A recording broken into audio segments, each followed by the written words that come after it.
तरह अन्य कंट्री के लोगों को, अन्य देश के वज़ीर आज़म को, चाहे वो राष्ट्रपति हो, प्रधानमंत्री हो, जिस तरह से हमारा देश एक इंसानियत का मिसाइल कायम किया है,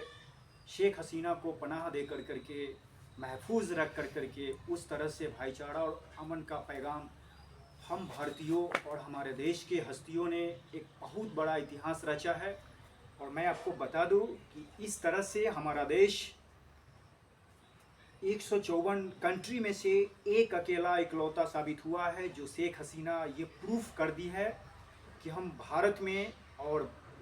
भारत के लोगों के बीच जिस तरह महफूज है, उस तरह अन्य कंट्री, मुस्लिम कंट्री में भी हम महफूज नहीं रहेंगे। इस तरह से हम भारतीयों को एक बहुत बड़ी मिसाल देनी है लोगों के लिए, लोगों के बीच के लिए, ताकि अन्य लोगों को भी ये मजबूर हो जाए, लोगों के बीच ये पूर्ण रूप से शांति का पैगाम जाए, ताकि वो हमारे देश को एक अच्छा नज़र से, एक अच्छा व्यक्तित्व से देखे। और हमारे देश में किसी भी तरह का गतिविधि को, उपद्रवी को अगर फैलाने की कोई कोशिश करेंगे तो हमारे देश के हर एडमिनिस्ट्रेशन को हर गतिविधि पे नज़र है और कहीं ना कहीं दोषी बच नहीं सकते हैं। और हमारे देश में एक शांति, पीसफुल माहौल बना रहे, क्योंकि ये बुद्ध और गांधी की धरती है और यहीं से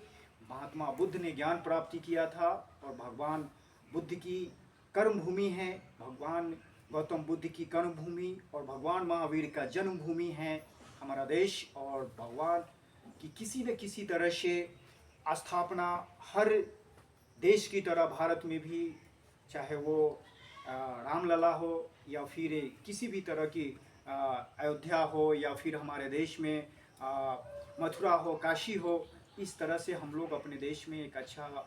संस्कृति और विरासत को एक पहचान दिया है, ताकि देश में मुद्रास्फीति हो और हमारे देश का अर्थव्यवस्था बने। और गलत गतिविधियों से कभी भी इस चीज़ों को गंवारा नहीं जाएंगे और कभी भी इसको हम लोग ख़त्म नहीं होने देंगे। धन्यवाद। जय हिंद, जय भारत।